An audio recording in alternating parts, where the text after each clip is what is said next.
Bapak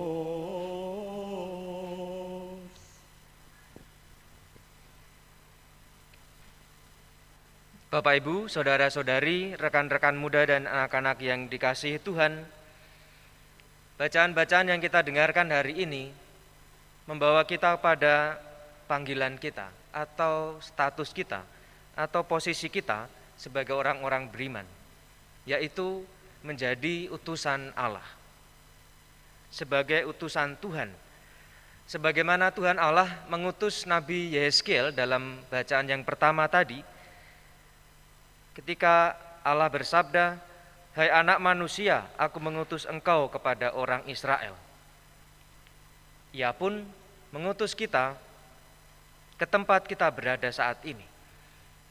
Di antara kita ada yang menjadi orang tua, ayah, ibu, anak, bapak, guru, dokter, karyawan, perawat, dan lain sebagainya. Singkatnya, apapun posisi kita, peran kita, pekerjaan kita, kita adalah utusan Allah, utusan Tuhan. Dan sebagaimana Allah memberikan kepada Nabi Yehezkiel berbagai macam tuntunan dan kelebihan, kita pun juga diberi oleh Tuhan sebagai utusannya berbagai macam kelebihan, potensi dan prestasi.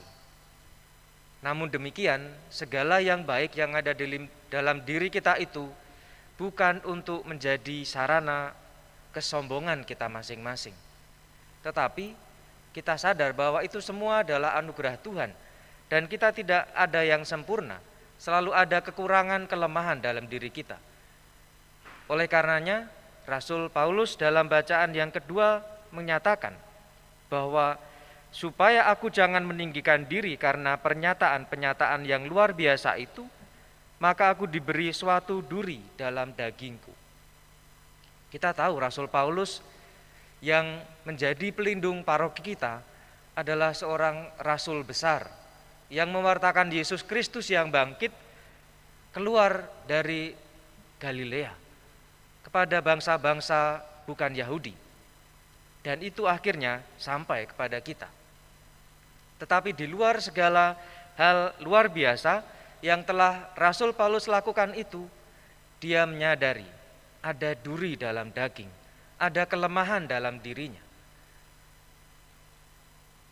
Sehingga saudara-saudara yang terkasih, kita juga diajak bahwa pun Tuhan memilih kita dengan segala kelebihan dan kelemahan kita, terutama meskipun kita memiliki kelemahan, kita tetap dipilih oleh Tuhan untuk menjadi utusan Tuhan, untuk menjadi pewarta kabar baik kepada orang-orang di sekitar kita dengan kelemahan-kelemahan kita.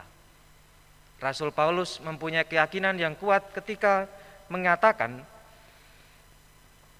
"Cukuplah kasih karuniaku bagimu, sebab justru dalam kelemahankulah kuasa Tuhan menjadi sempurna."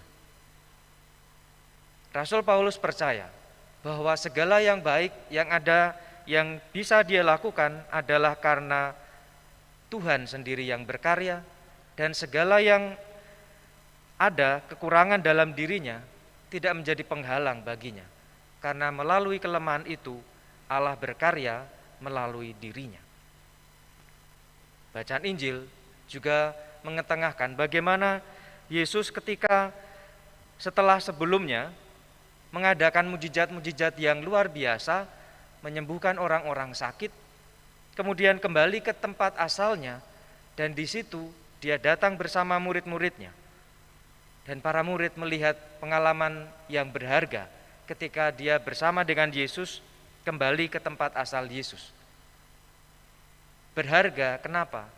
Karena meskipun mereka melihat bahwa sebelumnya Yesus dielu-elukan karena karya-karya spektakulernya, ternyata Yesus juga mengalami pengalaman penolakan. Dan itu akan juga menjadi pengalaman bagi para murid ketika nantinya para murid harus mewartakan Tuhan. Saudara-saudari yang terkasih, pengalaman baik, pengalaman lemah, pengalaman ditolak dan kesulitan itu juga menjadi sangat dekat dalam kehidupan kita hari ini. Kita menjadi utusan-utusan Tuhan yang saat ini menjadi sangat relevan terutama ketika kita mengikuti himbauan pemerintah untuk mengikuti protokol kesehatan 5M. Memakai masker, menjaga jarak, mencuci tangan, mengurangi mobilitas, dan